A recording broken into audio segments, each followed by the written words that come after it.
Assalamualaikum warahmatullahi wabarakatuh. Kembali lagi korang dalam channel aku Syamrul Kapak. Okey, untuk kali ni edisi aku kena motor aku dia punya bila bawa RPM atas tu dia putus-putus.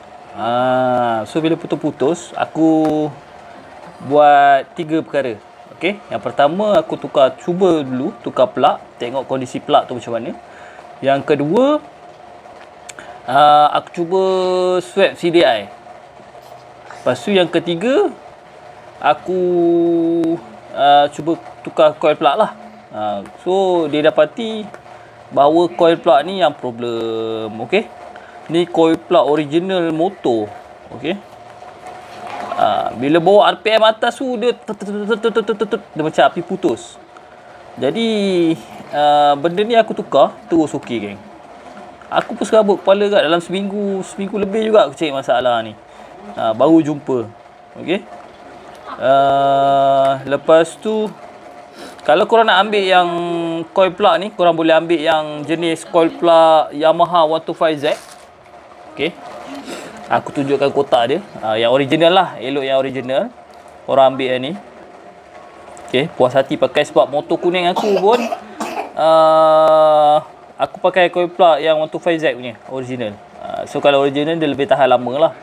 Aku nak share kat sini, kalau korang kena RPM atas, korang buat benda-benda basic dulu. Macam aku cakap 3 perkara tu, plug, lepas tu korang punya CDI, lepas tu korang punya coil plug ni, lepas tu boleh check keadaan carburetor. Tapi carburetor korang boleh rasa sebenarnya kalau minyak tak masuk ke apa, dia sputtering ke apa kan. Kalau boleh rasa benda tu. Tapi kalau kena simptom api ni, korang dia akan rasa lain tau. Dia tak macam carburetor. Korang takkan boleh suspect benda tu datang pada carburetor sebenarnya. Dia mesti api putus-putus ni dia lain respon dengan carburetor tersumbat lah apalah kan. Dia lain respon dia. Api putus-putus ni dia macam mana ya cakap. Aku ada buat video tapi video tu bunyi dia tak berapa nak jelas. So aku tak dapat nak buat video aku on board pasal RPM atas tu dia putus-putus.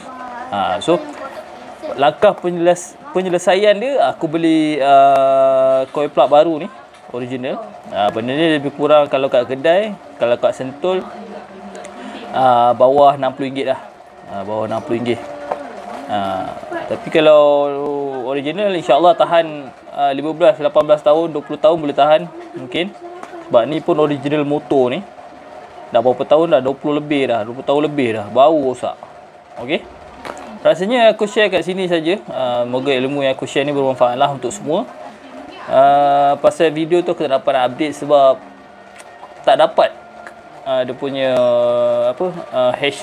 HD audio bila aku record. Dia punya sputtering, dia punya api putus tu. Okey, rasanya sampai sini saja. Korang yang baru dalam channel aku harap korang jangan lupa klik subscribe, like, komen dan share. Moga ilmu yang aku share ni bermanfaat untuk semua. Okey, nak potting, nak overhaul dan sebagainya, boleh roger aku kan. Mantap. Dering kau.